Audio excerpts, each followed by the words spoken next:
पुण्याचे खासदार मुरलीधर मोहोळ यांच्या पुढाकारानं पहिल्या खासदार क्रीडा महोत्सवाचं आयोजन पुण्यात करण्यात आले। 2 ते 16 नोव्हेंबर या 15 दिवसीय महोत्सवात शहरभरातील विविध मैदानांवर एकूण 35 प्रकारच्या क्रीडा स्पर्धांचं आयोजन करण्यात आलं आहे। पुणे महानगरपालिका आणि भारतीय राजमार्ग प्राधिकरण यांच्या सहकार्यानं मुंबई बेंगळुरू महामार्गावरील नवले पुलाजवळ उभारण्यात आलेल्या शिवकालीन समूह शिल्पाचं लोकार्पण काल करण्यात आलं।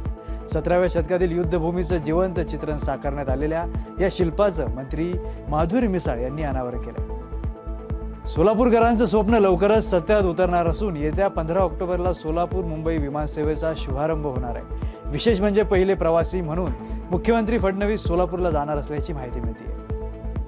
बीडमधील बोरी पिंपळ गावात नैसर्गिक शेती करणारे शेतकरी अशोक पठाडे आणि तळणेवाडी येथील वनमाला बोरकर यांना देशातील पहिलं नैसर्गिक शेती PGS प्रमाणपत्र पंतप्रधानांच्या हस्ते प्रदान करण्यात आले।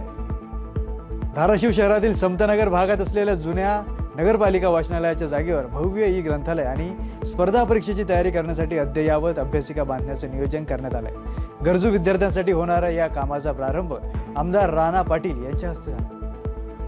राष्ट्रसंत तुकडोजी महाराज नागपूर विद्यापीठानं या भारतात बंधुभाव नित्य वसुदे या विद्यापीठ गीताचं सामूहिक गायन करून गिनीज वर्ल्ड रेकॉर्डची नोंद केली। या ऐतिहासिक विक्रमाद्वारे विद्यापीठानं राष्ट्रसंत तुकडोजी महाराजांना आदरांजली अर्पण केली।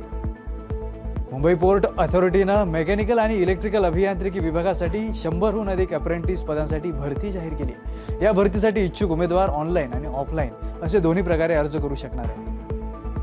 दिवाळीच्या पार्श्वभूमीवर ट्रेड तज्ज्ञांकडून या आठवड्यात बाजारात तेजीचा अंदाज वर्तवण्यात आलाय। गेल्या आठवड्यात सार्वजनिक क्षेत्रातील बँका, रिअॅलिटी आणि औषध निर्माण क्षेत्रातील कंपन्यांना मिळालेली वाढ ही आठवड्यात तेजीत राहण्याचा अंदाज आहे।